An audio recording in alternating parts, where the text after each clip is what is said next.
Chapter 1. Letting Time Slide Away. When companies grow from small firms into mid-sized ones, they're a lot like settlers arriving in a strange new land. There's a lot to do and not a lot of time to do it. When the Pilgrims first dropped anchor in November 1620 and rowed ashore, they needed more than shelter. They needed to find water and food. And it was a lot colder than they expected, so they had to make new, warmer clothing.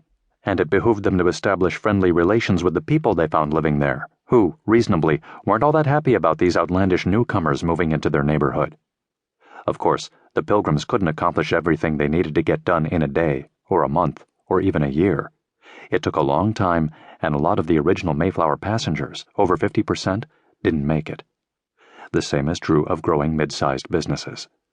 The world is littered with the remnants of firms that tried to do too much and spent too big on growing up.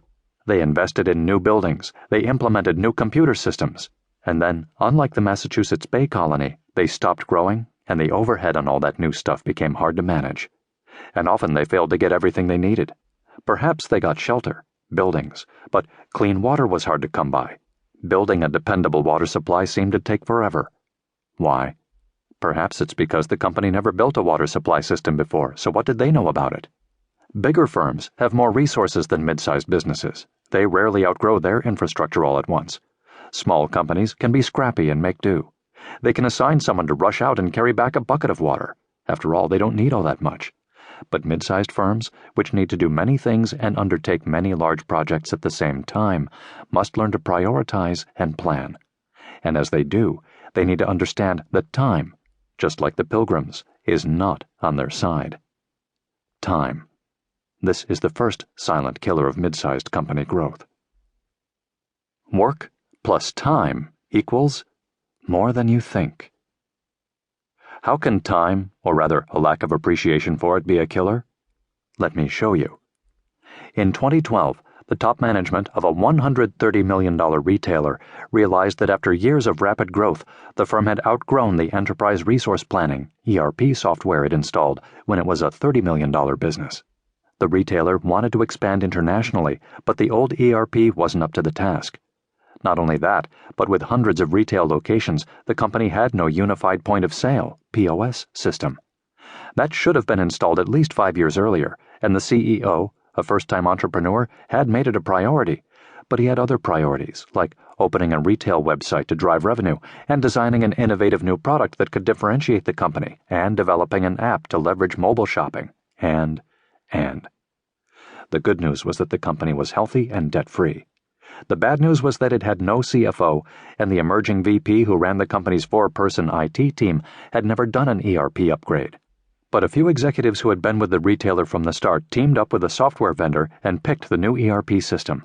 The CEO approved it, and the company purchased its new system in June 2012 through a value-added reseller, VAR, that would find a host for the software in the cloud and coach the company through the software vendor's installation. The retailer paid the vendor $152,000 for the software, entered into a $1.1 million contract with the VAR for its training and hosting services, and retained the software vendor to install the system and help guide the project. The engineering VP went right to work customizing the new ERP and preparing to connect it to the firm's other systems. But the VP was a busy guy, and his other priorities, getting the POS system right, building the retail website, developing the mobile app, keeping the old ERP running, kept getting in the way. Meanwhile, the VAR wasn't doing much training. It had assigned fairly low-level people to the project, and they were waiting for instructions from the company's leadership. And the software vendor wasn't making much progress on the installation, as it was waiting for the VP to complete his customizations. The cutover date was set for October 2012, but as the leaves began to fall, everyone, the CEO, the engineering VP, the controller, agreed, in an ad hoc way, that the target date was too optimistic. They didn't set a new date, and they didn't assign anyone to report regularly on the project's status. The company's business leaders weren't all that focused.